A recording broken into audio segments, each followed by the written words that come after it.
Ski, Utah.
You say it, my plan.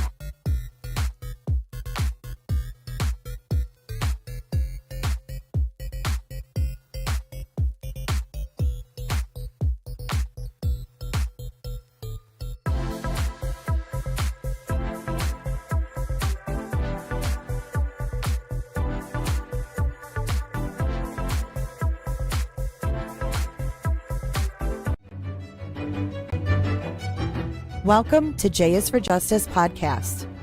If live breaking news and following true crime is your thing, then please consider subscribing to my channel. And if you like what you see in my videos, please consider giving them a thumbs up.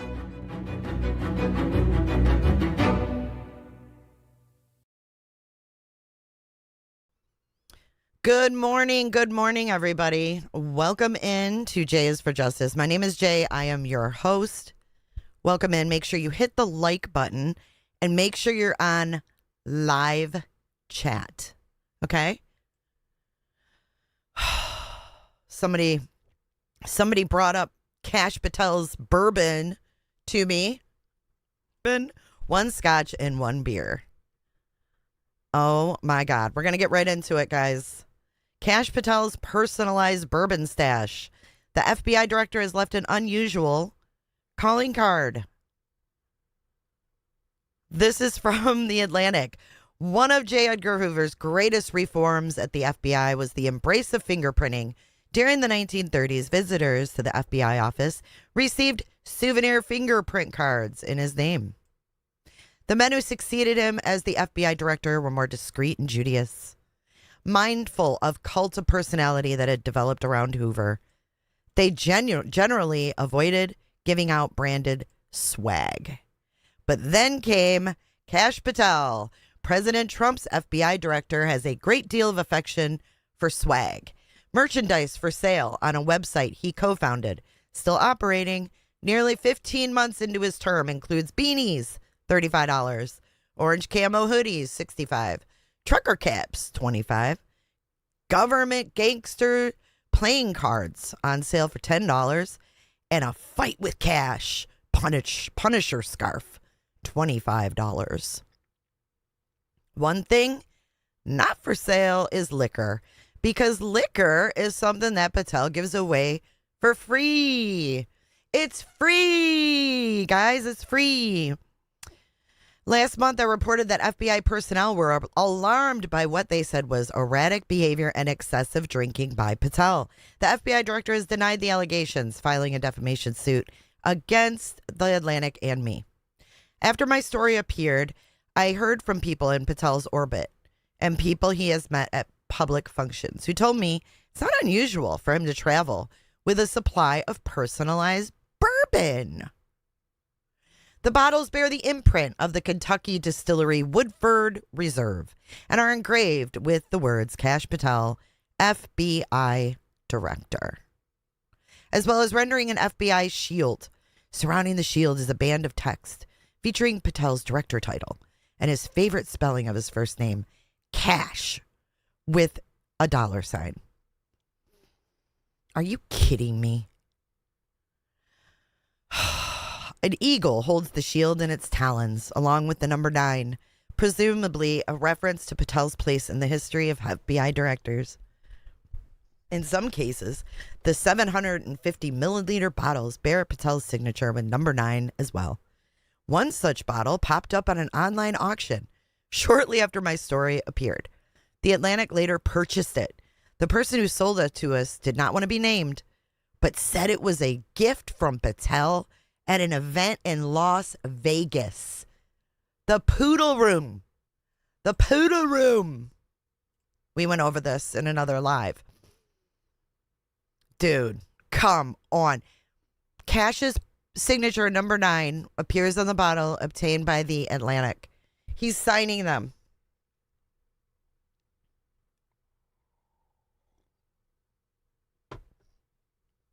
Patel has given out bottles of his personalized whiskey to FBI staff, as well as civilians he encounters in his duties, according to 8 people. Most of the people that spoke on the condition of anonymity out of fear of reprisal. Patel has distributed his self-branded bottles while on official business, including during at least one FBI event. He and his team have transported the whiskey using a DOJ plane, including when he went to Milan during the Olympics in February. One of the bottles was left behind in a locker room. On the same trip, Patel was filmed drinking beer with the gold medal winning U.S. hockey team. Behavior said that officials that behavior did not sit well with the president. Patel defended himself, saying he was just celebrating with friends on the hockey team. Patel's use of DOJ aircraft to transport cases of alcohol has been the subject of discussion among FBI staff. The FBI did not dispute that Patel gives out bottles of whiskey inscribed with his name, but in response to a detailed list of questions, a spokesperson portrayed the gifts as routine within the FBI and the broader government. He added that the bottles in question are part of a tradition in the FBI that started over a decade ago. Senior officials have long exchanged commemorative items. The spokesperson declined to clarify which ethical rules Patel was following when the bottles were engraved with his name and whether any bottles have actually been reimbursed as personal gifts. The FBI also declined to provide images of bottles bearing the name of past directors. When I reached out to a former longtime senior FBI official to ask whether he'd ever seen personally branded liquor bottles distributed by a previous FBI director, he burst out laughing. Several current and former FBI employees, including multiple senior leaders, told me that the director regularly handing out his own personally branded bourbon, including to civilians outside the bureau, was unheard of. Current and former agents told me they were concerned by Patel's gifts of personalized bourbon. The FBI has traditionally had a zero-tolerance approach to unauthorized use of alcohol. Sorry. God. The FBI has traditionally had a zero-tolerance approach to unauthorized use of alcohol on the job and for its misuse off-duty. But the standard is bending under Patel's leadership, one former agent told me. It is so weird and uncomfortable, this person said. Another former agent described the bottles as demoralizing because they suggest one set of standards for the director and another for the rest of the bureau. This person said he believes that many agents would worry that if the director offers you a bottle and you aren't on board with receiving it enthusiastically, you are getting polygraphed for loyalty. The fear of retribution has deterred some staff members from reporting their concerns. In March, Patel and his team brought at least one case of bourbon to the FBI training facility in Quantico for a training seminar. They were just training, where Ultimate Fighting Championship athletes provided mixed martial arts instruction to aspiring FBI agents and senior staff. At one point, at least one bottle went missing, which caused the director to lose his mind. According to clients of Kurt Sudak, a retired agent who has assisted FBI agents, including whistleblowers, with legal issues. Sudak told me that multiple agents contacted him for legal guidance after Patel began threatening to polygraph and prosecute his staff over a missing bottle. Quote, "It turned into a shit show," Sudak said. Other attorneys told me they've received similar calls from FBI employees' concerns about Kash's bottles. Let's see. Sudak, whose career spanned more than 20 years in the FBI, has given unusual advice to current FBI employees who seek his counsel. I tell people to run from him. Oh my God. A spokesperson for Woodford Reserve said she did not have information about who ordered the bottles or when. The engravings, she said, occur after the point of purchase. Patel's affection for bourbon is longstanding. During the first Trump administration, he and his colleagues of the National Security Council kept a barrel of it on hand to celebrate successful hostage negotiations and rescues, the New Yorker reported last year. Patel served as the council's senior director for counterterrorism at the time. They kept a barrel on hand to celebrate hostage negotiations and rescues?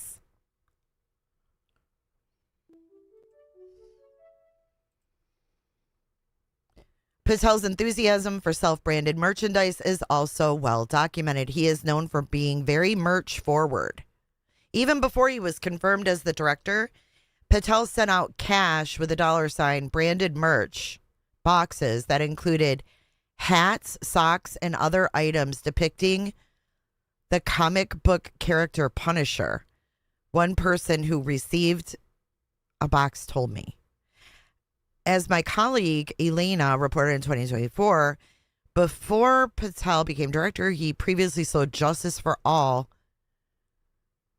tees in honor of those arrested for their actions on January 6. Hashtag J6PC. That item is no longer available. What the? This guy's a jerk. Look at this. What's wrong with him? Why would he put $signs on his hats? Come on. The Kash Patel challenge coin. Patel wearing one of his scarves. This says cash with a $sign in the middle.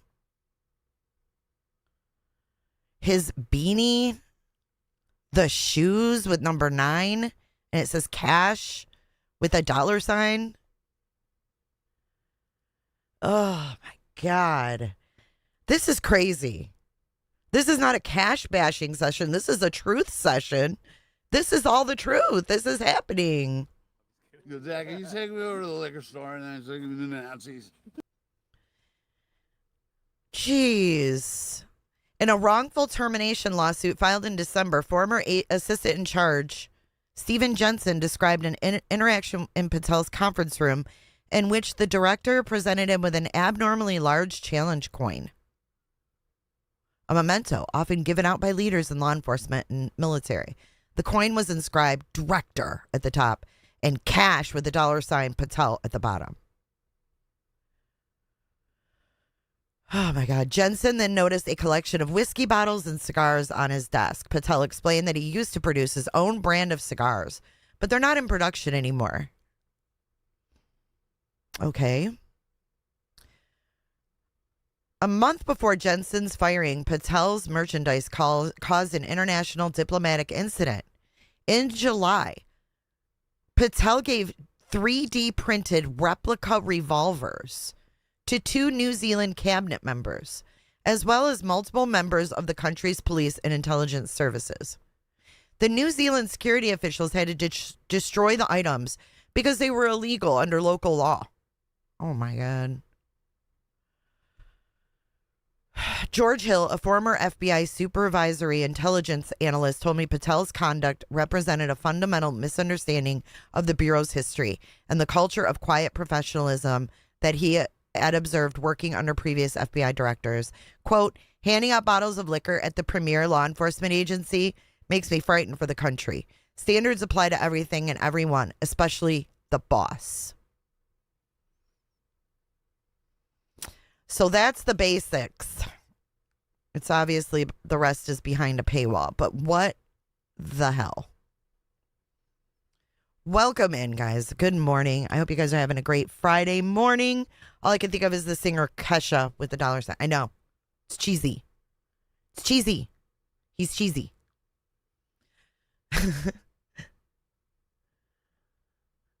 Good morning, Patrice. Good morning, Robert. Rules for thee and not for me. Good morning, Galen.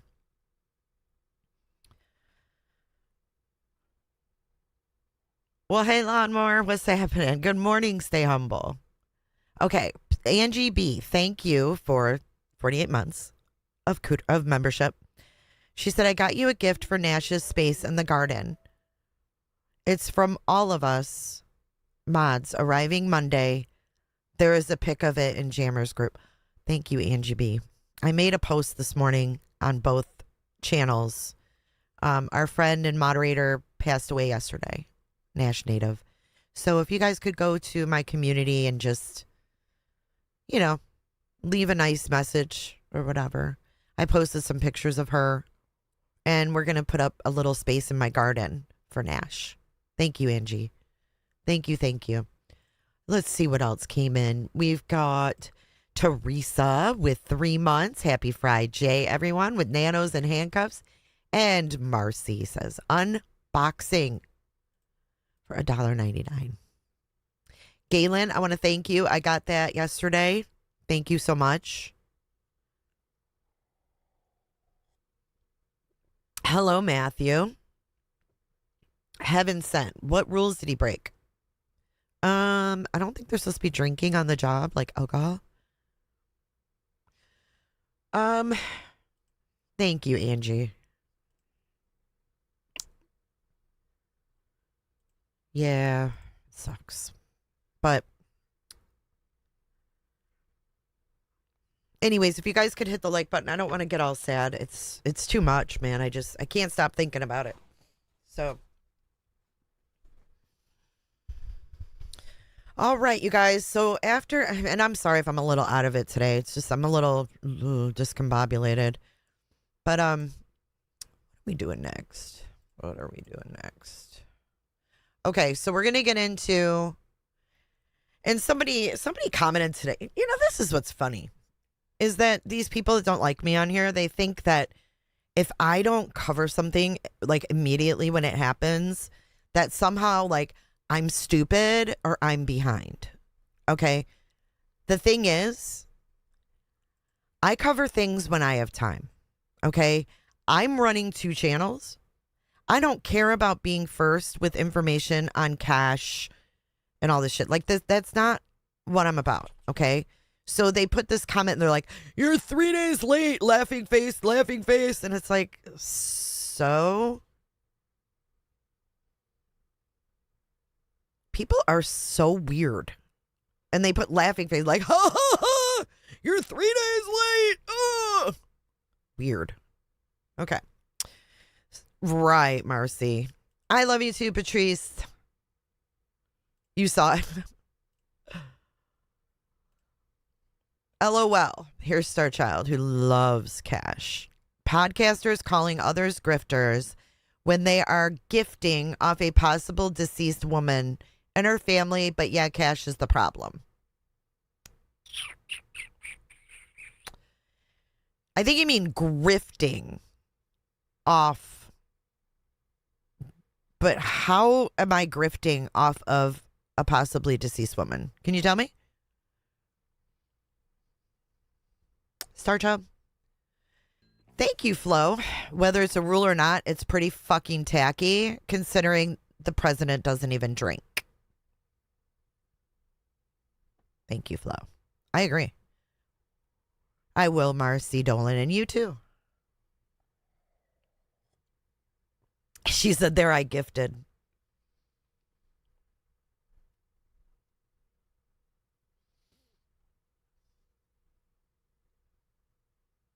Thanks, Penny. He's such a nice kid, isn't he? Okay, so anyways, let's get into it. This is Hannity. This is Hannity talking to Kash Patel. And yeah, we're so late. This happened. Oh, he put this clip a day ago. This happened a few days ago. Let's listen. No, one thing I want to ask you is about in the Nancy Guthrie case. I got frustrated because I knew from my sources they were trying to keep you guys out. They did. They did keep you out. And look, here's how time matters in an investigation. The first 48 hours of anyone's disappearance are the most critical. And here's how these cases works. It is a state matter. It's a state and local law enforcement matter. What we, the FBI, do is say, hey, we're here to help. What do you need? What can we do? And for 4 days, we were kept out of the investigation. And for 4 days, I thought the FBI was at a press conference like on the 3rd. Thank you, Leo. It's good to see you this morning, Leo. Can we go to the dispensary and then over to Nancy? Yes. Zach, can you take me over to the liquor store and then take me to Nancy's? You're being a Karen. when we were finally let in, Sean, look what we did. We went in and got the Ring doorbell. And we said, hey, is anyone talking to Google? I called the leadership at Google and I said, look, we know that there was not a subscription service to capture all of the data that would have been captured had there been a subscription service. But can we go into the cache? Can we go into the data before it's deleted and see what we can find? That's why you have that image, because the FBI worked with Google to put that image out. Another thing we asked to do. You guys got that tape, which was the biggest breakthrough during that case. Hannity said tape. You guys got that tape. Yep, you just got it. Yep, that's right, Galen. Thank you for your support. Thank you, Marcy. Could have gotten it days before. We could have also maybe gotten more data had we been let in earlier. Why wouldn't they want your help? Why did they send the DNA to a lab in Florida, not Quantico? That's the other thing that you hit on, right? Again, we were saying we'll process it. I launched hundreds of agents and intel staff to Phoenix and Tucson just for this case, just to be on standby. And they didn't want just you to there. do the canvassing. And we said, we'll take the DNA. And again, it's a state and local matter. So it's their call on where to send the DNA. We have Quantico, best lab in the world. I had a fixed wing aircraft on the ground ready to move it immediately through the night. Did they just say no? And they said, we're sending it to Florida. And then, I don't know, They have 60 jurisdiction. days. They have jurisdiction, so it's their call. So, Bad call. well, that's for the American public to decide. And what we can do is continue to offer support. We would have analyzed it within days and maybe gotten better information or more information. Our lab's just better than any other private lab out there.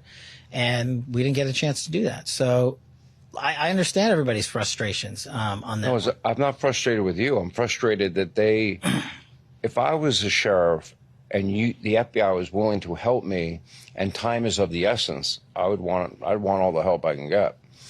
Okay, let me ask you about this. And I think this is really important. You're going to hate me, but I'm obsessed with it.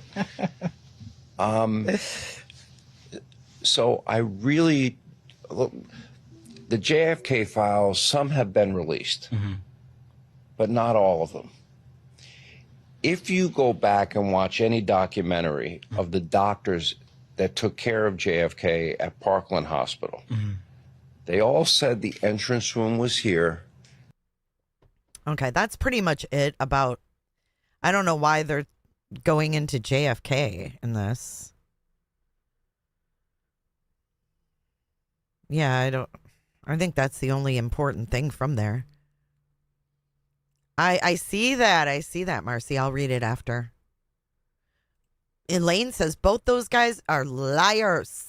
The sheriff is a piece of work who needs to lose his job, but my God, he's bringing some credible people to condemn him. Flannel, thank you for 4 months.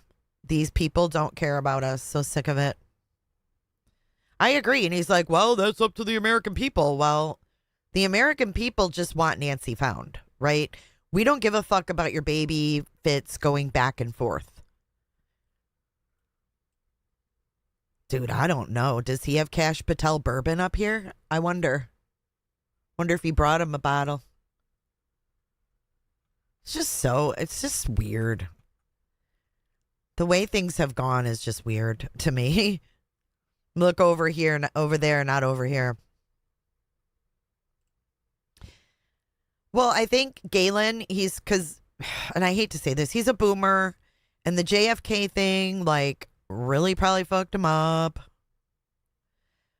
They were saying bad shit about Krusha and Web Sleuths last night. We'll take care of that. Thank you for sending this stuff to me.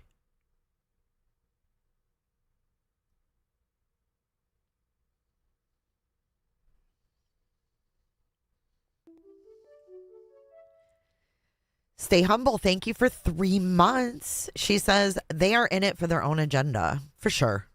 For sure. So yesterday I saw this. The Pima County Sheriff has now responded and posted on X this following statement. Pima County Sheriff Chris Nanos is aware of FBI Director Kash Patel's recent interview and statement. Sheriff Nanos responded to the scene the night of the incident, providing immediate local leadership and oversight. A member of the FBI task force was also notified and present at the scene, working alongside our personnel. The FBI was promptly notified by both our department and the Guthrie family. While the FBI director was not on scene, coordination with the Bureau began without delay. Decisions regarding evidence processing were made on scene based on operational needs. The laboratory utilized by the Pima County Sheriff's Department and the FBI lab in Quantico have worked in close partnership from the outset and continue to collaborate in the analysis of evidence.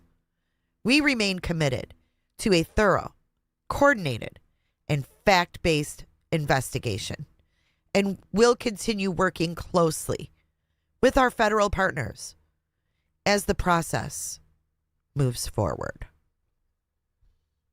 So we got both of them. Like, who do you believe? I don't believe them. I mean, clearly I don't believe this Nanos. But are we supposed to believe Kash? I mean, what's going on here?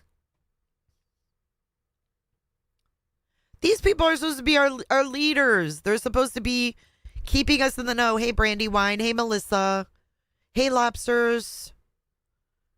Oh, yeah, we've got the UFO files that are being released today.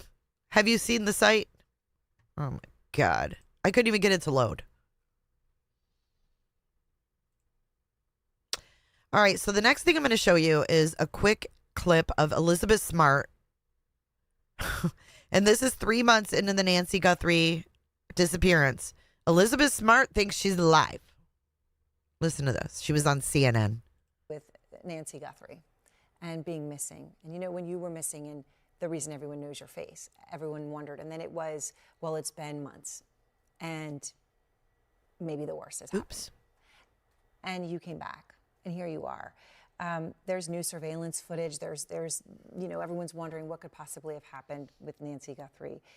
Do you think there's any chance, and I know obviously I'm not asking this forensically or anything, but because you had been through a time where maybe in your own mind you didn't know if you were going to live, right, to be gone for so long, do you think it's possible that she could still have gotten through it?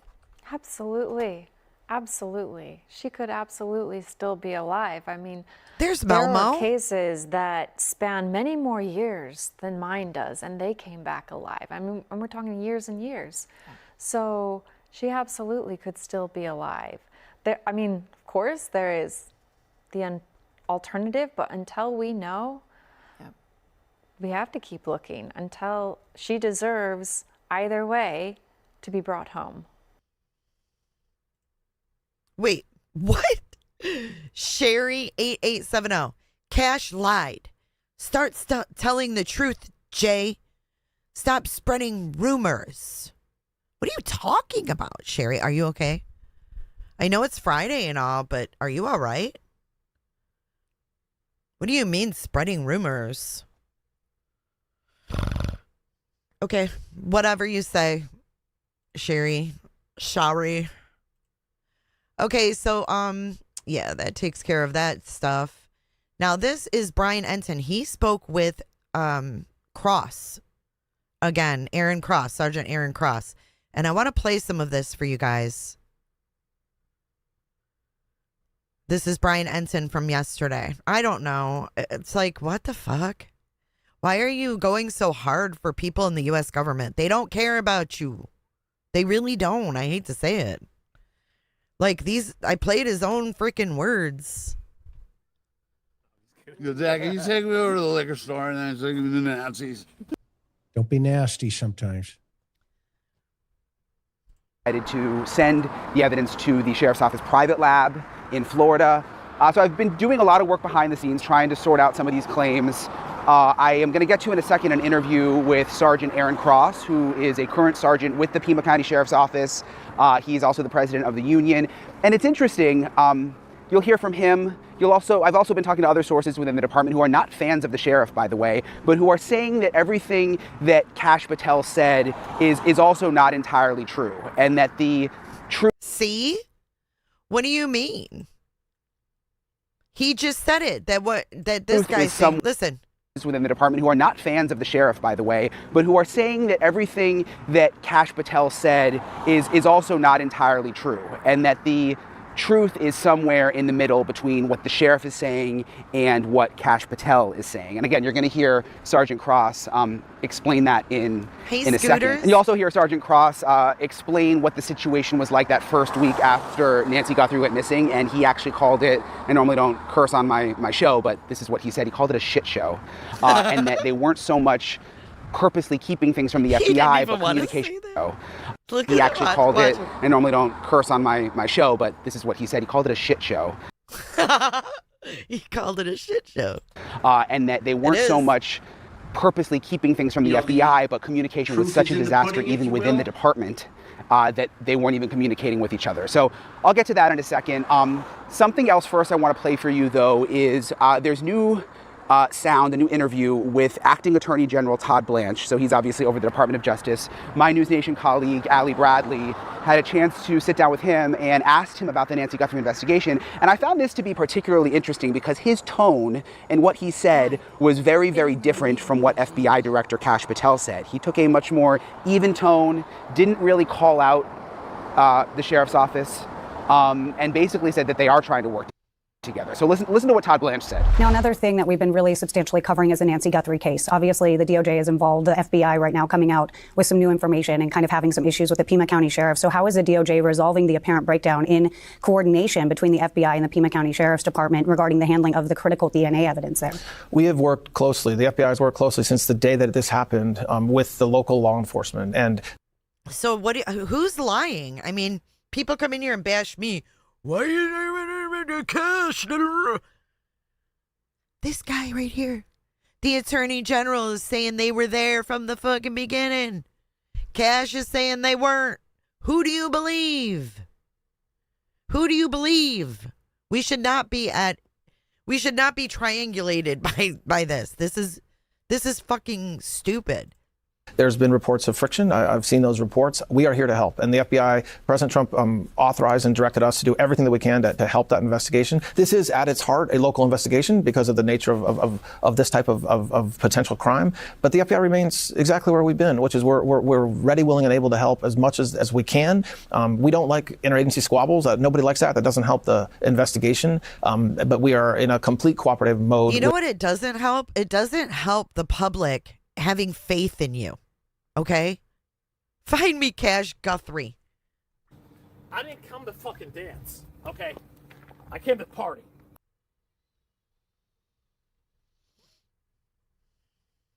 With the local law enforcement. Do you think that the FBI should take over the investigation?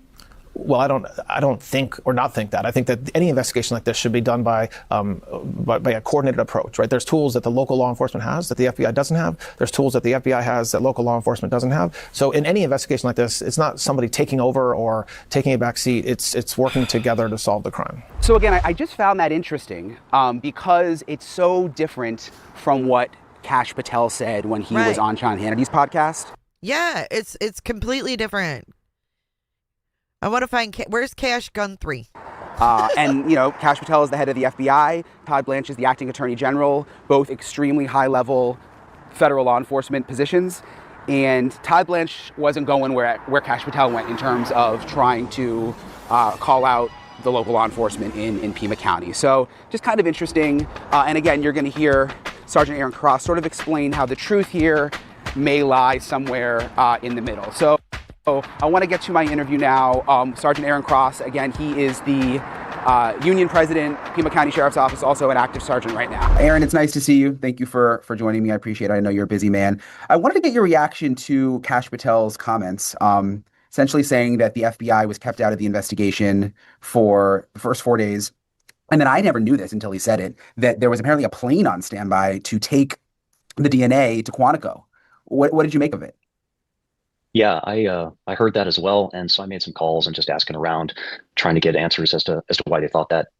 It's pretty well known that the sheriff is no big fan of the FBI, going back from 2016. I think after speaking to many of my members that were close to the investigation, I think what happened was it was just poor communication, and their perception was probably that they were being shut out.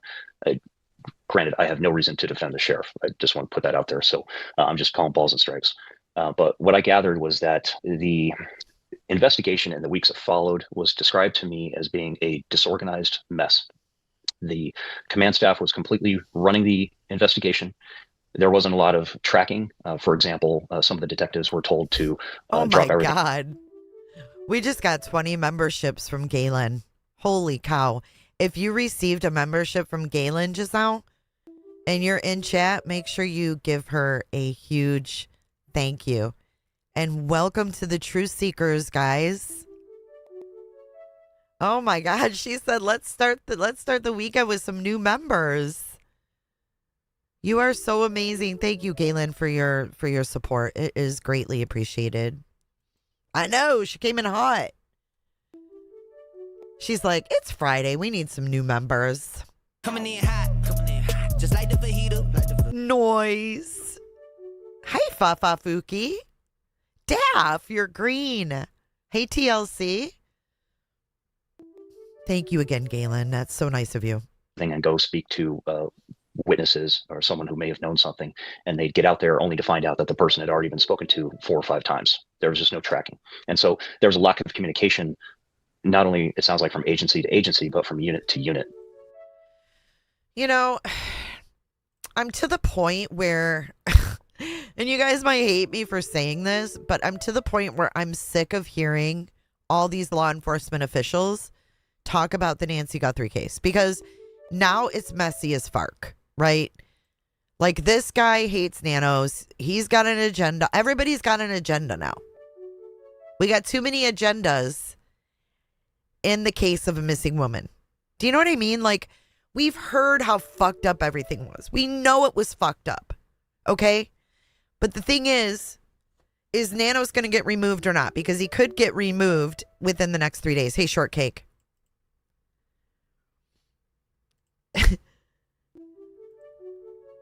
You're a very awesome person.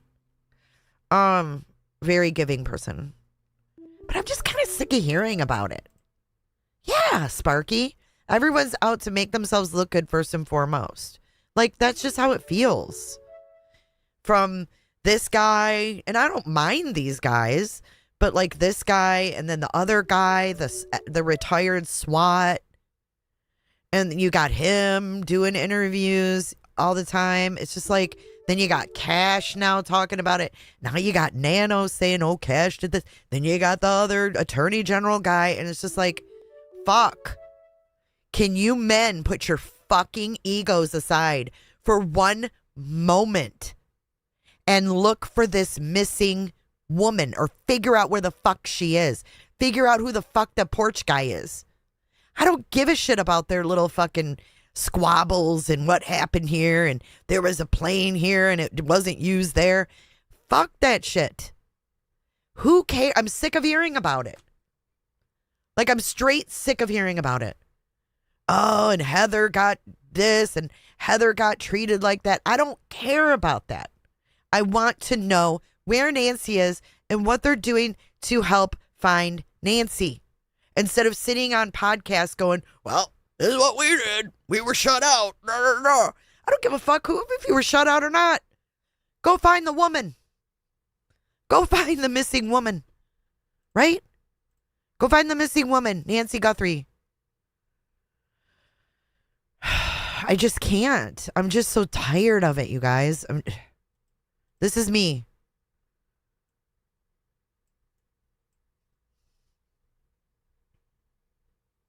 As Zach Peter would say, where the lady?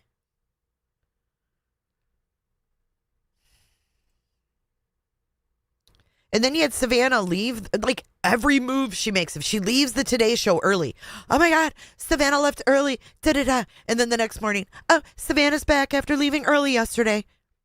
What is going on? This is her mom. Why are we not talking about her mom anymore? I don't understand. Where's the Dateline NBC programs? Where's the awareness? Where? Tell me. Hey, Fergie. Hey, JJ. If it weren't for arguing and mocking, they could have solved this by now. Right. I'm just getting tired of it. I mean, I'll play this, but God, it's just getting old. All right. And so I think that's what manifested itself into the FBI believing that they were being shut out. It was just leadership incompetence, frankly.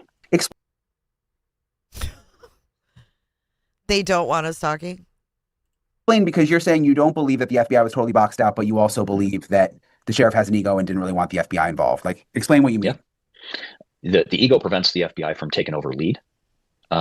Maybe probably a delay in the formation of the task force. So that's the why there. But the information, the lack of information sharing with the FBI, I believe, was just a byproduct of the chaos. Kind of as the detective told me, that they were just going in circles and not even information sharing amongst units inside CID. So if they're not information sharing amongst units appropriately, I doubt they're information sharing with other agencies as well. It's interesting you say this, because I spoke to someone else within the department who, like you, is not a fan of the sheriff, but also wasn't fully on board with Kash Patel's comments at the same time. You know what I mean? Like, it's almost like the truth was somewhere in the middle of what Kash Patel said and what the sheriff said. Yes. And that's what I'm kind of getting to, is that I believe that the FBI likely feels as though they were kind of boxed out those first few days. I believe that. So now we're talking about how the FBI felt. And you probably saw that in some of the anonymous sources those first few weeks. Some of the federal agents were talking to media saying that they weren't being brought into the investigation. But again, speaking with the several detectives, I believe that it was just simply there was no real information sharing those first few weeks, particularly the first week. It was described to me as frankly a shit show. This has got to be, really encouraging for the family.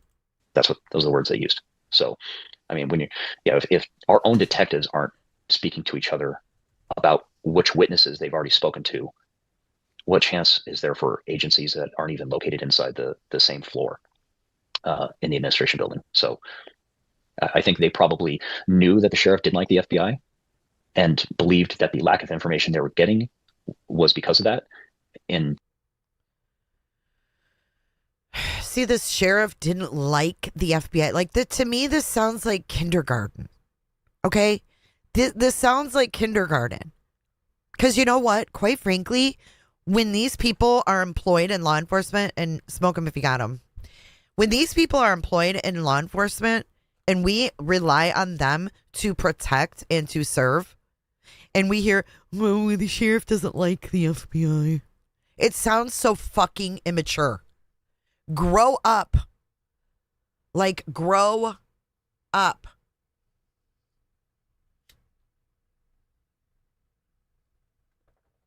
The bottom line is to find Nancy. Who gives a fuck who likes who? If you have the ability to do things to help solve a case, do it. I don't get this ego shit.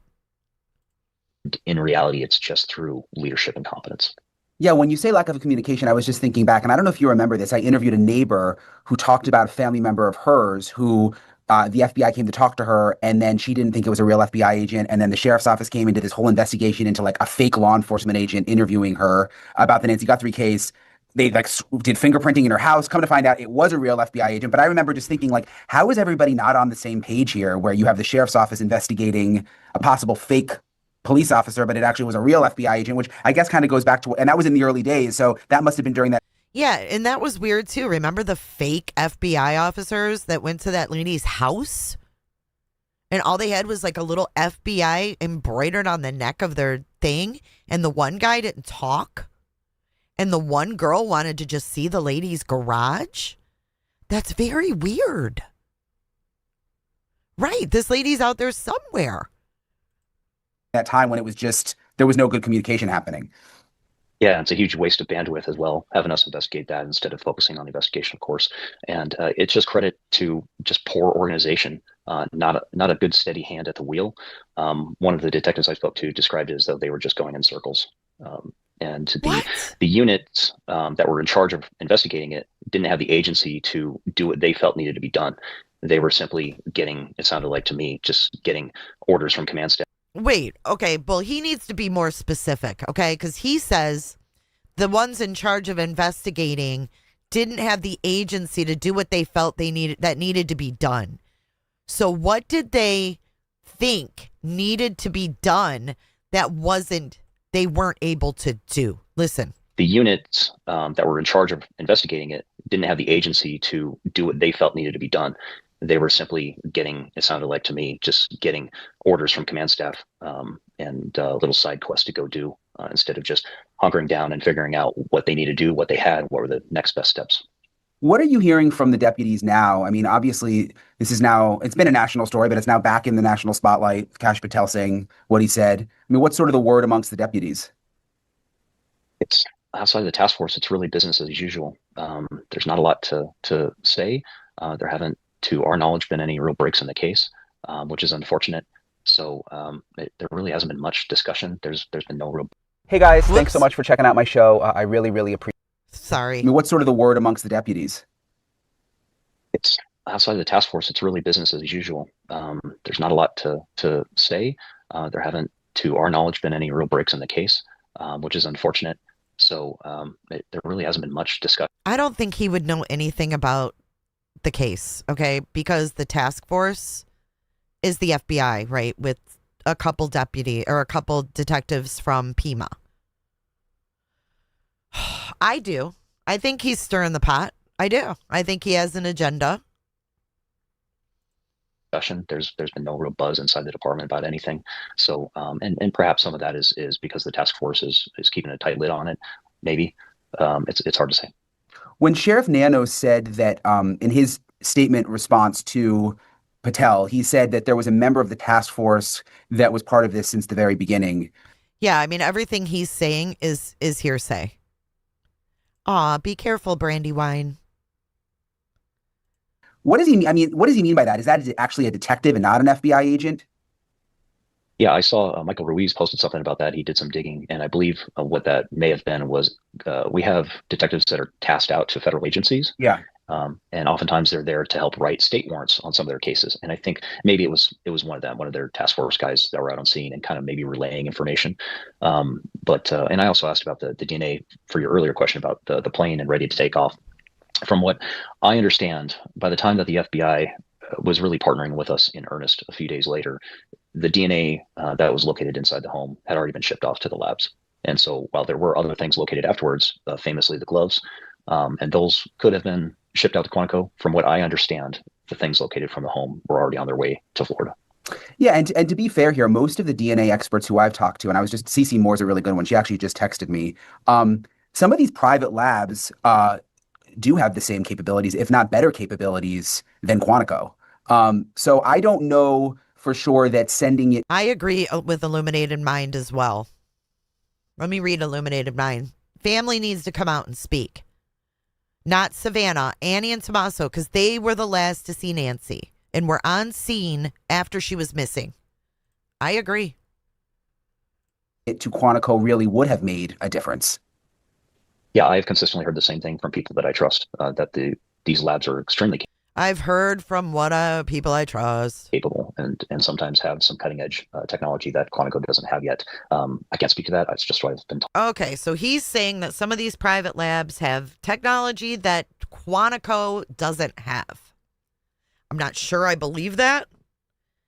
I mean, I just know that we've always been told that the FBI lab is the best lab. I don't know if we're being told the truth. I just don't know. I don't know anymore. She just texted me. Told. However, it comes with a cost to Pima County. These processes cost a fair amount of money. So they're not willing to do it for free like Quantico is. Yeah, that's a good point. If you're the sheriff, why not? Yeah, take the free freaking lab. Send it on the plane. You know that it's going to the FBI, so they are doing a good job, and it would be free essentially.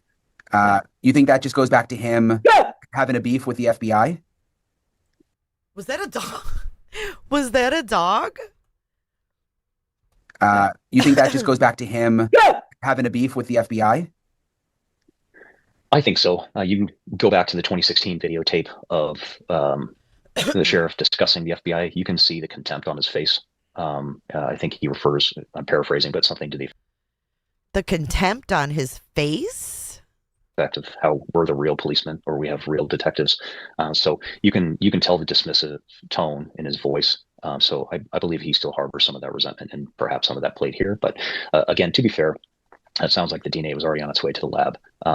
Now, don't get me wrong. I think once the video was released with the perpetrator on the stoop, I think that was the time that it probably should have been decided to hand this over to the feds completely and us take a support role. But that decision was made differently. So you think it should have been handed over fully? Absolutely. I mean, you heard the direct. I don't know if this guy is someone I want to listen to anymore, but we'll keep going. We'll keep going. In his interview, he had hundreds, plural, of agents ready to assist. I think we have 96 detectives. If we put every detective on this case, it still wouldn't match that amount of manpower. And I am fairly confident that they would have better tracking for the investigation than what we displayed inside. So I think it would have been in the best interest of the case to hand it over. But can you remind me about this 2016 issue that the sheriff had with the FBI? Because we talk a lot about the sheriff not liking the FBI and that there was an issue in the past, but it's been a while since. Can you give me a refresher on what was that all about? Sure, that was a RICO investigation into misuse of funds, and it resulted in the indictment of one of the chiefs, a suicide of a second chief, and Sheriff Nanos, who was interim sheriff at the time, was implicated but ultimately not charged in that case. But he, you could tell in that interview from, I believe, Kagan 9, a local channel, they sat down with him and he let him have a piece of his mind. And so I think that he credits that with him losing his first election in 2016, and I don't believe the sheriff has forgotten it.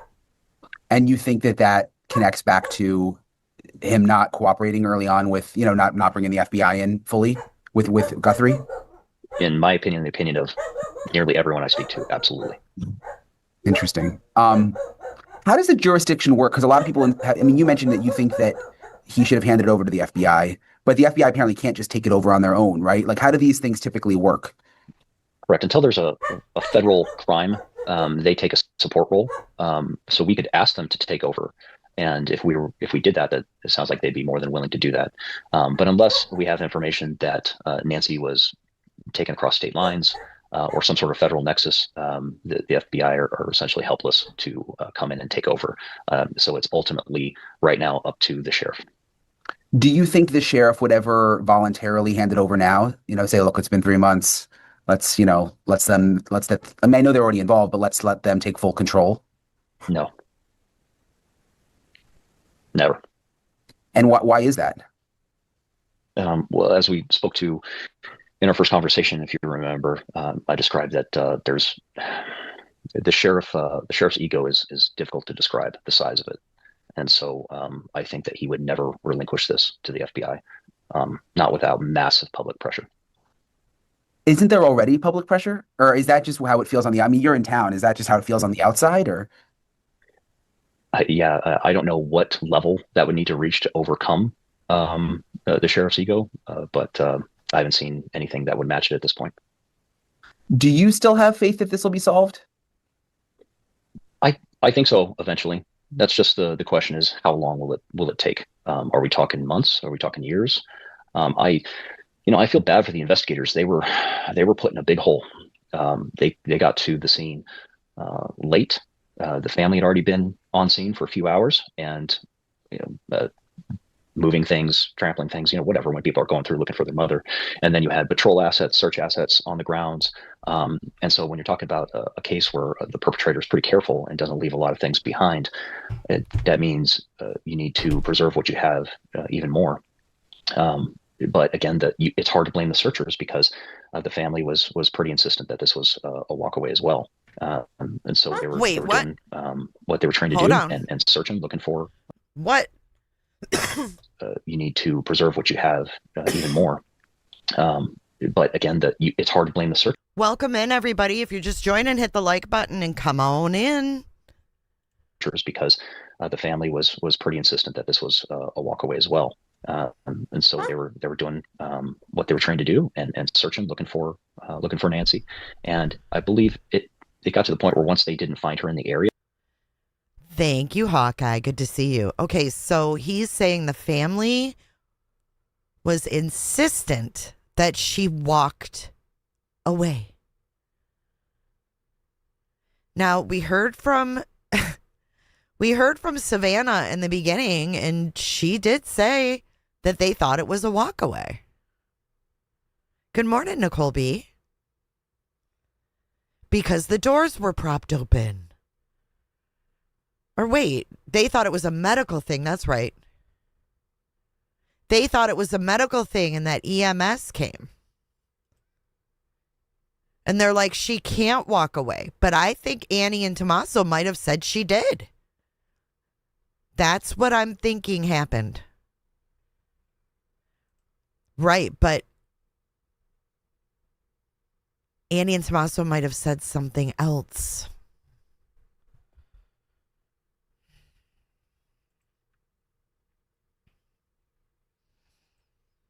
There's something.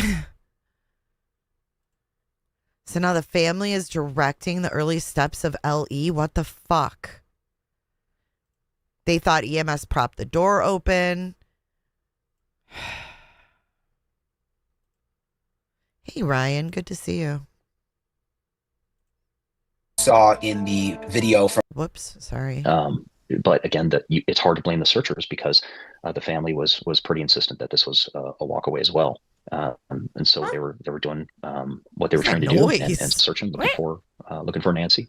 And I believe it got to the point where once they didn't find her in the area, combined with the blood on the stoop, that's when everybody kind of decided, all right, we have something else here. So see, what I heard was the opposite, that the family was pushing them to say, look, it's not a walkaway, and that the investigators in the very beginning were considering it a walkaway, but the family was having to remind them over and over again, like, no, she wouldn't just walk away. She's in bad health. Right. And she doesn't have cognitive issues. That's what I've heard. Yeah. Yeah, that's not the information that I gathered today. What did you, if you don't mind explaining a little more, what did you hear today? Just that the family believed that she was out there, that she'd walked away. Right. Just in the very beginning? Correct. Okay. God. Interesting. Yeah. Whoa. Okay, so let's revisit Savannah and what she told us happened. For the weekend, so I took my kids actually to Carson's. So we had a beautiful, fun night together, and then I came home, and really it just got home at the same time that Mike came home, and we were just saying hi, putting down our stuff, and the kids were running around. And my sister called me, and I said, "Is everything okay?" Mm-hmm. And she said, "No." She said, "Mom's missing." And I said, "What? Yeah. What are you talking about?" She said, she's gone. And she was in a panic. I was in a panic. I'm like, call 911. Yeah. She's like, I did. We've called them. They're here. And we thought that she must have had like some kind of medical episode in the night, and that somehow, you know, the paramedics had come because the back doors were propped open, you know, and that didn't make any sense. We thought maybe they came and there was a stretcher and they took her out the back. But her phone was there and her purse was there and all her things. And it just didn't make any sense. So, you know, Annie and Tommy had already called all the hospitals, but then I'm like, I'm going to call the hospital. So then I started calling the hospitals, and the police were there and talking to her at the same time. And it was just chaos and disbelief. Within hours, Savannah was making the long journey home to Tucson. You saw Annie and Cam when you got to their house. Tell me about that moment. Just disbelief and hugging each other. And I think we were on the phone with the sheriff and trying to, you know, really make clear from the very early moments, you know, Annie and Tommy were saying this isn't that case that you are used to where someone wanders off. She can't wander off. My mom, she was in tremendous pain. Her back was very bad. You know, she was trying to, on a good day, she could walk down to the mailbox and get the mail, but most days not. So there was no wander off. And the doors were propped open. And there was blood on the front doorstep. And the Ring camera had been yanked off. And so we were saying, this is... Do something. This is not okay. This isn't... Something is very wrong here. So, that's my question. Did Annie and Tommaso say, no, there's no way she could walk off? Because I don't believe that. Yeah, but you can't go off. I mean, a most common outcome, you have to take into consideration the person's mobility, right? You have to take into consideration the person's mobility. And if they say, you know, she can't walk very far, she can barely get it to the mailbox, you're not going to find her wandering far from the house. But did Annie and Tommaso tell the cops that? We don't know. She wasn't there. She wasn't there yet. Did you guys talk about what possibly could have happened? Like, what could have happened? Okay, and this is when the brother says, yeah, it could have been you, sweetheart. Let's go back to this now. Yeah, that's a new development. That's different than what we've heard in the past. And I guess that could explain some things. But I just wonder why they would say that if she didn't have any cognitive. Yeah, and she doesn't have cognitive issues. She doesn't have dementia. She was sharp as a tack. So she wouldn't just wander around her neighborhood. Issues or anything. Yeah, it's hard to say when people are under stress. They're obviously very worried about their mother, I imagine. And so, they were hoping for the best, that she was just nearby and, the next neighborhood over or street over or something. Yeah. It's hard to say. Yeah, I guess maybe initially just in the shock. Yeah, it's not a new development because we don't know if it's true. Hello, Army vet. Of it too, like you would just assume, like, even though I know my mom wouldn't just walk away if I showed up and she was gone, maybe that's just my first thought would be like, oh, did she walk away? I mean, maybe that's just where your mind goes no matter what.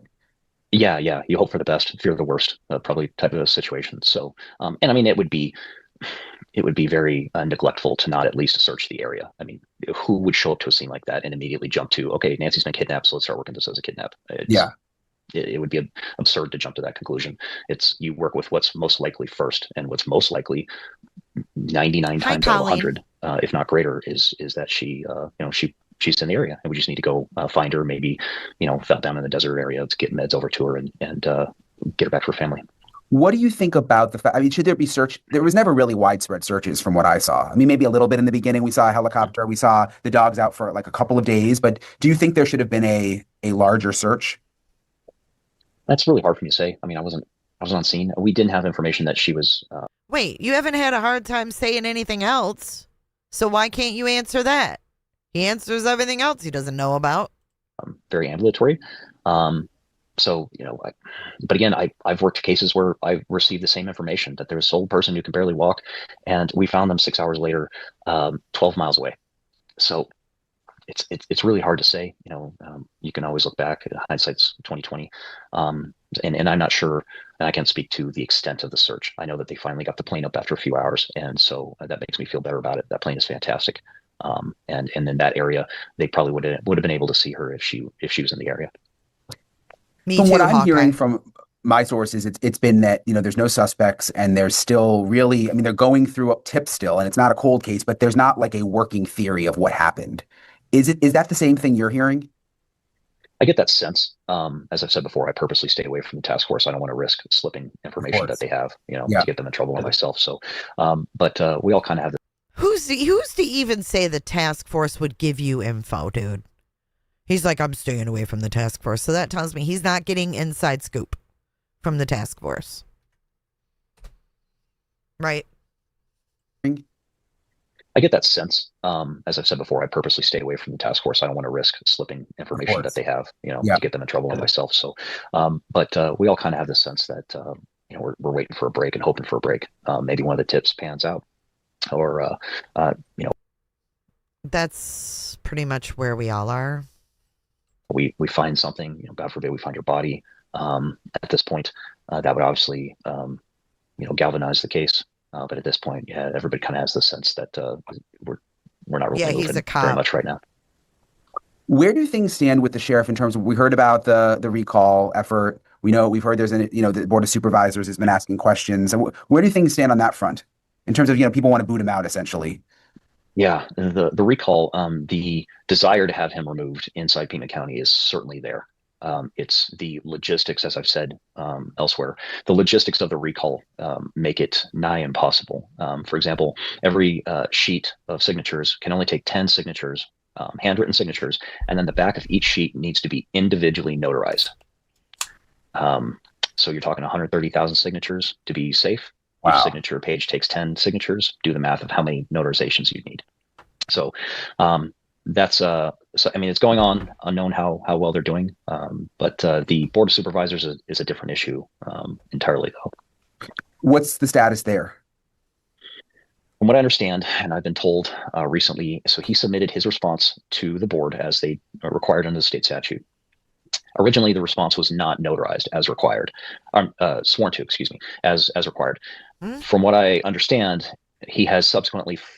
From what I understand is his key filed or sent over an affidavit swearing that what he sent them is true, which creates real problems for him because the content of his original communication had things in it that were just factually not true, materially not true, and provably not true. So, and now we have ourselves a situation where he has sworn to things that are provably not true, which in the state of Arizona is also called perjury, which is a felony. And so earlier today, our union communicated to the Board of Supervisors via letter asking them at their meeting on Tuesday to refer this matter to the Attorney General for investigation for felony. So they're asking him to be charged with a felony. I don't think Nanos is going to be charged with a felony. I just don't. Perjury into Sheriff Nanos. And they will, that's this coming Tuesday? That's correct. Okay.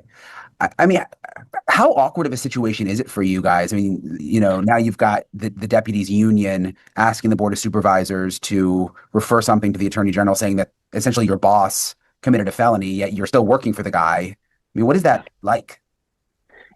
The whole situation is weird because when we found out from his El Paso background, he shouldn't even been a cop in Arizona ever in the first place. So it's the whole situation is very bizarre. He's in a position that's unique because if he were any other position inside the department, he'd be fired for lying about his background, for the content in his background. You can't be a policeman when you threaten to kill a witness against you in internal affairs and then lie about it in the internal affairs investigation, and then lie on your applications. So really this lie to the board about why he left El Paso is just the latest in the long string of things that he said that simply aren't true. I keep thinking about. I mean, we've realized, we know Nanos is a liar. We know he's corrupt. We know he sucks. Get rid of him. Like Maureen said, Pima County should have caught some of this stuff. This guy is making some big claims.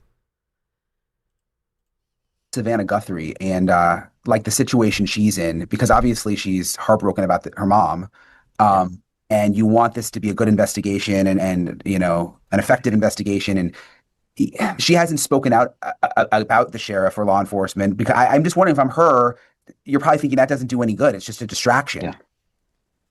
That's so true, Serenity. They're using Nancy Guthrie to get rid of Nanos. She must be seeing all of this. Hey, this. Osane. Yo. Yeah, I agree. And I can't. Look, Osane, it says me. Look, see how my text is weird? When I mouse over Osane saying yo, it says me. Look at the pinned comment. They can remove him. And he's about to be removed. He could be removed within the next few days if they do it.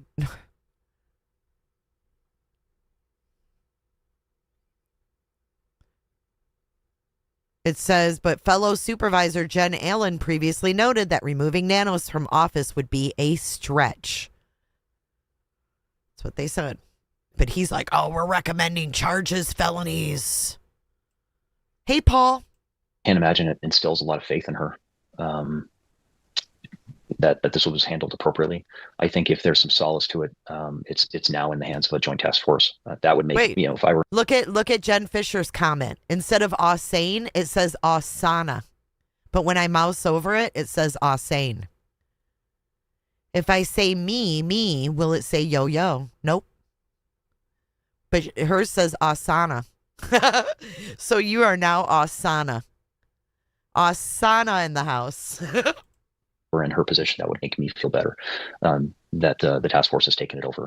My preference, of course, as I mentioned earlier, would be that the feds have it completely, that they're primary and we're an assist role. But a joint task force is better than nothing. And just for people, remind people again what joint task force means, because it's still the sheriff in charge, but explain it. It's the FBI also, right? Correct. So we still have primary on the case. However, we have sent or tasked 4 or 5 detectives and a sergeant to go over and work essentially out of the FBI building, which is good, because one of the things that was often complained about initially was that there were just too many fingers in the pie from command. So by moving them outside of... I put woo-woo, and look what it says. It says wow. What is going on? That's so weird. Our administration building to the FBI building, working hand in glove with federal agents. It gets them kind of out underneath the thumb of our command staff from interfering, and lets them just kind of do their job and go where the case is taking them.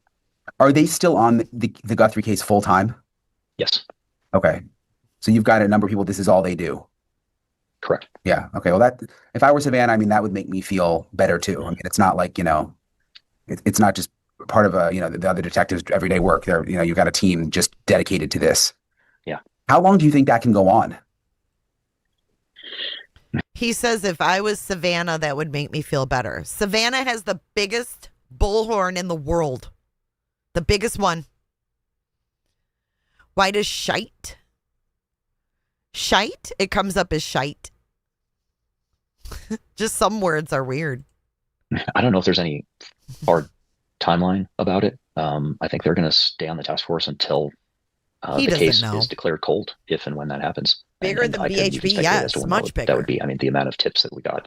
We're in the thousands, so it's going to take some time to comb through all those. So he says they're in the thousands for tips. Thank you, Hawkeye. Remember that time all of our comments were in Spanish? Yes, it still kind of screws up sometimes. Really appreciate Sergeant Cross for taking the time to talk with me. And again, he's in kind of a strange situation. They all are there, the union there. Everyone in the union, all the deputies voted that they have no confidence in the sheriff. Yet that's their boss and who they work for. So it's kind of just a strange dynamic there. I was thinking about this, for those of you who missed this, and I think it comes into play now. About a month ago, I did an interview with a source close to the investigation, had to conceal this person's identity because they could get in trouble for speaking out. But yeah, remember that voice? Okay, listen. That voice that he uses where he conceals the identity, I feel like it's the same guy. Yay is for justice. Seriously, it feels like the same guy. Some of what they said, I think, connects back and is relevant to everything we're discussing now with the sheriff and the FBI and the fact that it was just apparently a mess for that first week after Nancy Guthrie went missing. So I wanted to play for you again what... It sounds like the same guy, except he's saying things that he shouldn't be saying. So they masked his voice. It's the same cadence. He uses the same type of words. It's all very same, except for its disguise. Take a listen. This source told me, because again, it just kind of comes into play with the big picture of everything that we're hearing now. What would you say are the biggest mistakes when it comes to the Nancy Guthrie investigation, from what you know? Speaking with some people that actually know the intimate knowledge of this investigation have told me that it's the same thing. Like, people who are close to this investigation. there was an immediate rush to judgment on what was happening at that scene, and it was that Nancy had somehow wandered off. See, it's the same thing he just said. It's sped up to 1.25. And so they rushed to that judgment, stayed with that judgment, and then ran the investigation as if this was a search and rescue issue, opposed to a possible criminal issue. From what you know, were the initial people who responded inexperienced? From what I understand, the people that were there on the scene were not 10-year homicide detectives. They didn't have a lot of experience in homicide at that point, to include the supervisor, who, from my understanding, never investigated homicide. It sounds like the exact same guy, except with a voice changer. And he's sitting in the hotel room. Lobsters. Before being installed as the supervisor for the homicide unit. So the supervisor... The supervisor for the homicide unit? Who first responded to Nancy Guthrie's house had never investigated a homicide? Correct. How is that possible? Well, so you have decisions made by people that will install friends and people that can do stuff for them, opposed to people that are there on their merit. Wait, what? You have decisions made by people will install friends, he uses, and people like that can do stuff for them. Friends and people that can do stuff for them, opposed to people that are there on their merit. As opposed to people that are there under merit. He mad because he got put on desk job. We know that. And can do the job correctly. Do you think not enough evidence was collected? The fact that detectives had returned to that location not once but several times leads me to believe that they should have handled it differently. They should have kept the scene secure. Do you get the sense right now that there's anyone that they're seriously looking at? The people I've talked to that are still in the know on this investigation tell me that there's no direct suspect right now. No name on this. No suspects, no name on the table, and you got Ashley. Her source said that Tommaso was the prime suspect, like early on. It's Buckethead, Sin. Do you know who Buckethead is? Is that shocking? Not with how the investigation's gone so far. I mean, you have individuals that are either lucky as hell or more cunning than a lot of people seen in the past. If you take the first, extremely lucky, maybe his luck will run out, but so far it hasn't. But if you take the second one that is extremely cunning, there's a chance that he may have covered his tracks so well that we may not find out what happened right now. Obviously, we're hiding your identity right now because you could get in a lot of trouble for speaking out this way. What would you want to say to the sheriff, if you could? I would say that he ruined a great department. It's savable if he steps aside. You know? This voice. I would ask him to step aside. How would you describe morale at the sheriff's office right now? I would say right now it's extremely low. This is the lowest I've seen it. There's a lot of improvement, especially with the news. This is the lowest I've seen. It's the same guy. Here's Buckethead. My boys used to listen to Buckethead. Look, there's Buckethead. He wears a KFC bucket on his head. Oh, shit. Oh, shit. Kind of conversations that I had with Nanos, his interaction with the media. When the press conferences started happening and the interviews with Nanos, what were you thinking? Shut your mouth. Stop talking. That's He said, shut your mouth up. Listen. With Nanos, what were you thinking? Shut your mouth. Stop talking. mouth. Stop talking. That's pretty much what we were all saying. Is why is he out there saying that? The no confidence vote. I mean, that every single deputy in the union. Okay, so we've already heard from Aaron Cross about the no confidence vote, right? This is a repeat. Voted that they don't have confidence in the sheriff. I think to a lot of outsiders was like, wow. I mean, every single deputy. Yeah, this isn't the first no confidence vote that we've done. Wait, hold on. Sane, you have now turned into babies. Look at Sin's pinned comment. When I mouse over it, it says Sane with a heart. But it says babies. So it should have been no surprise to him, especially with what's been going on. So I can't. Not only our local community, Arizona in general, but just the nation now sees that we have no faith in Kash Nanos. Is it awkward for people working there? I think everyone is walking on eggshells. What would people in the department want to say to Savannah? Just explain to Savannah that just because... Wait, they want us to explain to Savannah? What does the department want to say to Savannah? Oh my God, come on. Eggshells. What would people in the department want to say to Savannah? Just explain to Savannah that just because we have an incompetent lead doesn't mean that we don't care, that we don't want Nancy to be brought home safely, and that we're not with her in this. We're completely with her. I would not want to hear that voice telling me, we are completely with you. Like, dude, my mom just had a masked man at her door looking freaky as hell, and now you're telling me you're with me? We're completely with her and her family on this.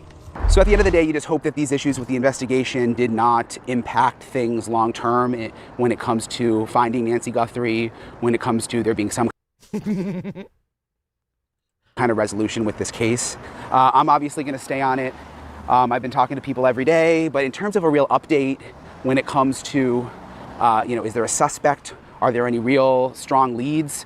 The reason I don't have any updates on that front is because, from what I'm told by my sources on the inside, there's just no new information, which is unfortunate, because every day I know we all hope that there's going to be... Okay, enough of that. Enough of that. We have another video with TMZ.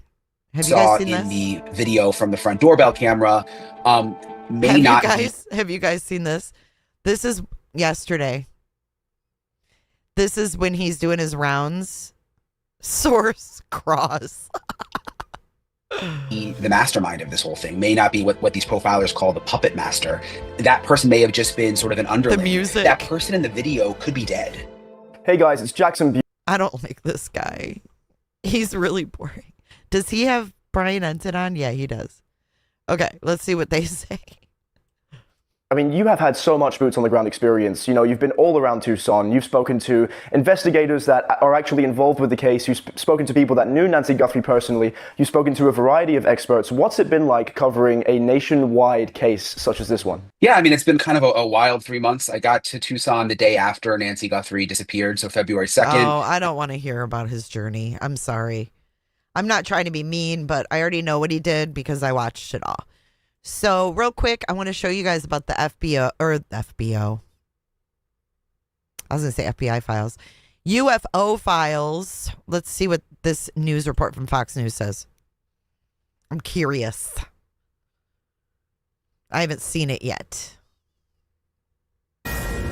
Fox News alert, the Trump administration releasing the first batch of files related to UFO. This is it.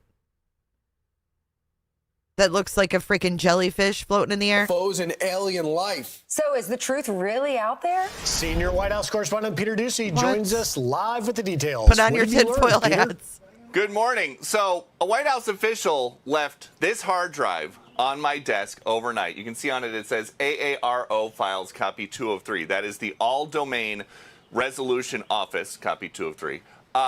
This is the first big batch of UFO disclosure ordered by President Trump. Some of the clips and videos on there have popped up different places before. Some of them have not. And we have been going through this all morning and overnight to try to put together some of the best videos so we can all look at this together. This is a world exclusive right here. So let's go to the first clip over the skies of the United Arab Emirates in June 2024. There it is. There it is. an inverted teardrop with a vertically linear trailing mass, as described by the War Department, suspended below. The War Department cannot say for sure what this is. It is officially listed as an unresolved UAP report. The next video, over the skies of Iraq, December 2022, moving bottom left to top right of the field of view. All CENTCOM gets from this is an area of contrast. That's what they describe it as. It is officially still listed as an unresolved UAP report. Next video, over the skies of Greece, October 2023. What is described as a small and circular UAP. This is what we're getting. It looks the same as this thing. And this thing. What are the other three? What are these? What's this and this? Come on, people. Oh, my God. These drops are always so disappointing, aren't they? Hold on one second.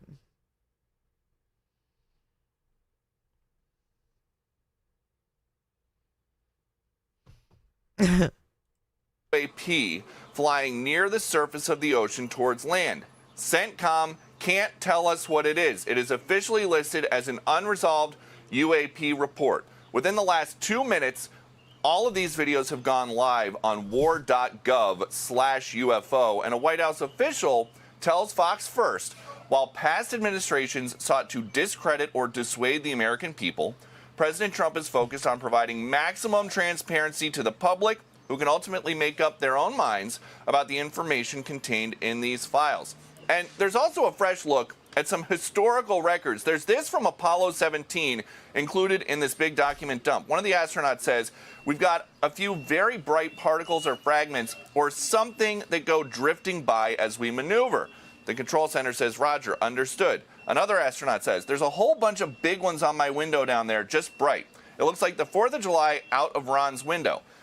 Another astronaut says, yes, now you can see some of them in shape. They're very jagged, angular fragments that are tumbling. This exchange has long been dismissed as floating insulation, but now... Floating insulation? What? So they saw jagged things and we're supposed to believe this was aliens? Yeah, Mary J. Blige says, release the Epstein files. Fuck this shit. I don't care about this. Yes, I agree. Now the White House is saying, while this photo has been previously released and discussed by keen observers, there is no consensus about the nature of the anomaly. And this all started, of course. They can't confirm.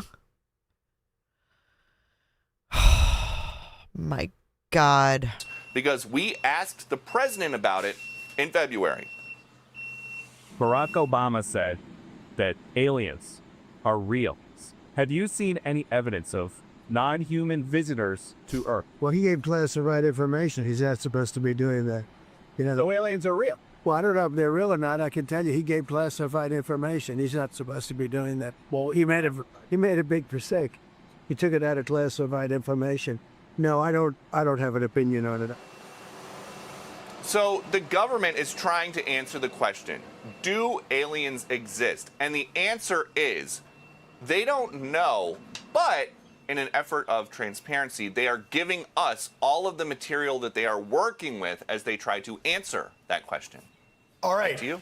Peter, so many questions. The internet has been ablaze about this for a long time.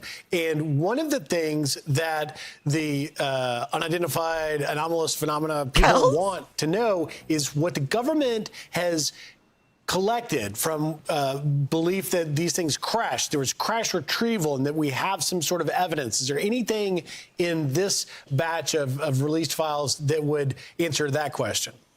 There's nothing in this batch, but we've been told that this is about to become a regular thing because there are hundreds of documents and dozens of pieces of media, videos and photos that are contained on this drive that has just been uploaded to the new website, which is war.gov/UFO.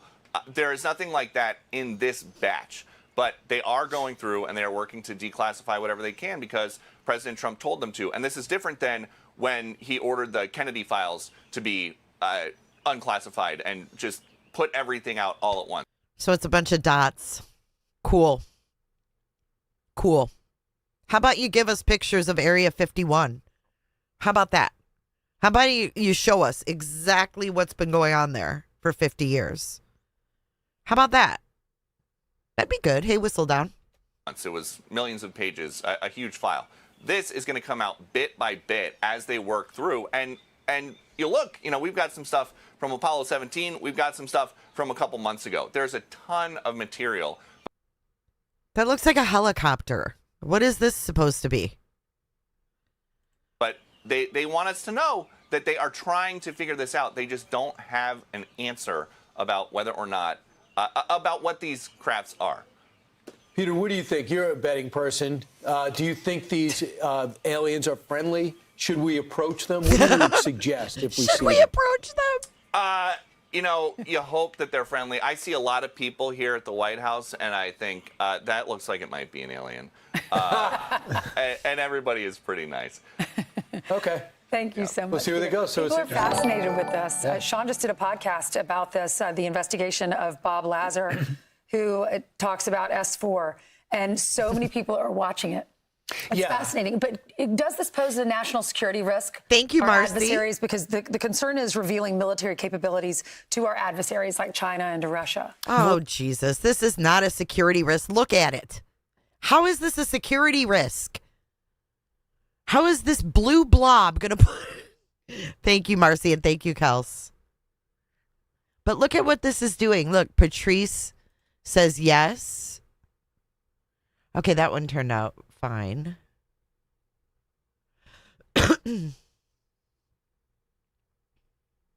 Typing. Fox News is a joke, so is Brian Kilmeade. I don't agree. I don't disagree. Look at hypnotizes, says har har har when I mouse over it, but it says ha ha ha. Trying to figure out why this is doing that.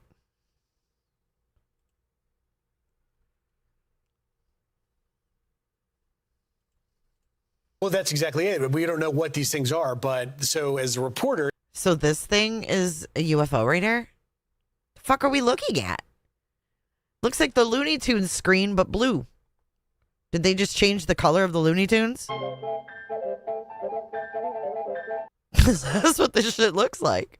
In D.C. in the past 2 years, I've covered the House committee. Remember, they have a UAP committee headed up by Paulina Luna, as well as Congressman Tim Burchett. And both of those two have really been forthcoming in the media in recent weeks, saying that it's going to be shocking. Luna saying that she's seen things that are not human, but she can't explain. Look at this. Come on.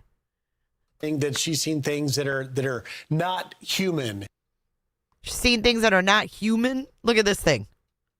Ooh, I'm so impressed. But she can't explain. It's classified. She can't say it, and so it's only whetted the appetite of people that want to, talk about it. But one thing's for sure is that with that committee, particularly with whistleblowers, we got a cooter chat. Jay, I'm fairly new here, but I wanted you to know I love it here. You think just like I do. Thank you for all you do. You do an amazing job. Red heart emoji. Thank you so much, White Lotus. Thank you so much. I wish they had better super stickers. Thank you. Blowers. You've had a number of pilots and Navy captains that have seen things and recorded things, and that's the stuff that they want out. Right? No, I want to see the shit you've captured. I want to see what you're hiding at Area 51. That's what I want to see. So yeah, the other thing that's going on is this hantavirus cruise ship, right? And that's been pretty crazy too. I just don't know what to think of it. I saw an interview with a doctor. Take a listen to this. This was yesterday. Now this doctor was a guest on the ship, but the actual ship doc got sick. So listen to this shit that's going on in this cruise ship. Listen. Dr. Stephen Kornfeld, he's on board the hantavirus hit cruise ship, and he has helped care for sick passengers. So he's been taking care of the sick passengers, they say. And Doctor, I very much appreciate your time. Of course, you're on that ship right now, and you started out just as a passenger, but you're a doctor. So when this started, you ended up helping treat people, including the ship's doctor. How did that happen? It sort of happened gradually. I knew one of the passengers was getting ill. This was at the end of April, and I just reached out and asked if I could assist the doc, make sure he felt he had adequate coverage. And I was told that the doctor was also sick. So over 12 to 24 hours, it became clear that there were a number of people sick and that they were getting sicker. And I sort of fell into the role of becoming the ship doctor. I know you treated the ship's doctor and that he was eventually, you were telling us, actually evacuated off the ship, which left you caring for other patients as well. I mean, can you describe the sorts of symptoms that you've seen, doctor? Well, there are 3 patients that seem to be getting ill around the same time. One of them, just very nonspecific symptoms, a lot of confusion and a lot of weakness, and she ultimately passed away relatively quickly. The 2 other gentlemen, quite a bit younger, including the doc, just had a lot of standard viral symptoms. What the fuck is going on? A lot of fever, fatigue, flushing, some GI issues, some shortness of breath. At the time, neither one of them looked critically ill, but the fear with hantavirus is you can go from seriously ill to critically ill very, very quickly.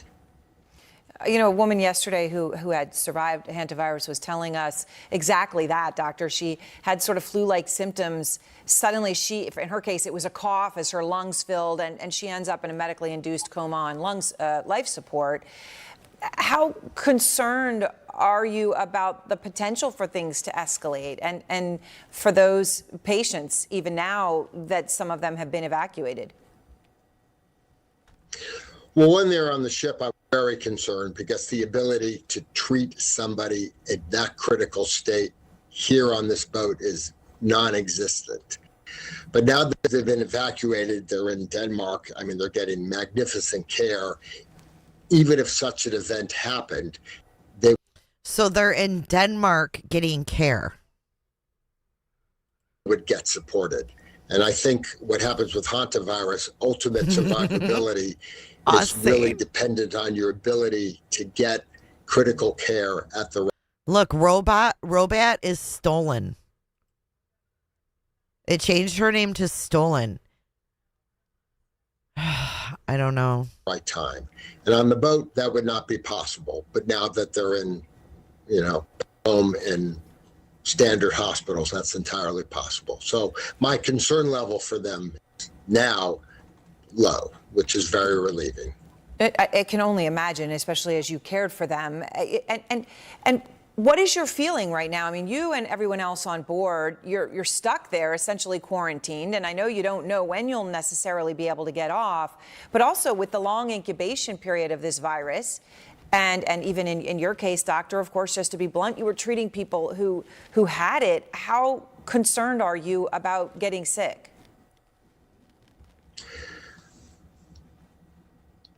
Early on, we didn't know that it was hantavirus until maybe May 2nd, May 3rd. But I started treating for people May 1st, just kind of have a feeling that this could be infectious. So from the beginning, I was trying to be very careful with masks and gowns. And once we found out it was hantavirus and a second case happened, making it seem likely there was an infectious form, I was able to find some aprons and some goggles. I did a lot of hand washing and clothes washing. I think hantavirus is hard to spread, even though on the ship it seemed to spread. Hard to spread? They said it spreads human to human. And Dr. Kornfeld, do you and everyone else that's on board right now, just given that you have no idea when you can get off and if you'll be allowed to, what is the mood and how long do you think you'll be on board this ship? Well, I may be in a different circumstance than the other passengers because I had a lot more contact than they did. And we've been on this boat for 5 weeks. And the original patient episode was many, many weeks ago. And the remainder of the passengers have really had no contact with any of the sick people recently. So in some ways, most of the people on the boat have been in quarantine, isolation for 3-4 weeks. So I'm feeling pretty good that most people will get off the boat relatively rapidly. We now have. No, I see. I don't buy that. I don't buy that it has to be close, really close contact. I don't feel safe with that. And I don't want to be anywhere near these people that get off this boat. Stay far, far away from me. Because they say this shit can be incubated for like 8 weeks. Have 2 during the evacuation. We were able to get 2 WHO epidemiologists and. Dude, these people are in close quarters on a cruise ship. I'm not buying this. I don't feel safe. 2 Danish ID doctors. So now there's a great team on board who is really going through every aspect of this infection, how it spread, and what it means for the passengers remaining, both for their health and for their possible transmission down the road. So I'm feeling pretty good that most people will get off the boat relatively soon, and hopefully I will get off soon also. Well, I mean, it's incredible what you were able. No, dude, you've been in contact with these people. You're not getting off soon. You can stay there. We don't need you back. Just stay on the ship. To do, and when that doctor got sick, that you stepped in at that moment when there was no one. How lucky all of them were to have you there on that boat. When you hear Dr. Kornfeld talking about the situation on board, when they. Okay, that's that one. Now, here's one more. Let's see what this is. Oh, this is live. This is where they're going to dock.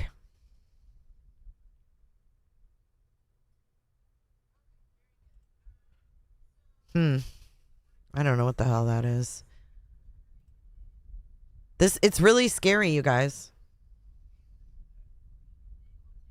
But anyways, I'm going to be back tonight. This is all I have for you today, folks. I am going to be back tonight with our Zorro Ranch breakdown. So I hope you guys will join me at 8 p.m. You're going to be redirected over there. But, yeah, I hope to see you guys tonight. Thanks for joining. Hit the like button on your way out.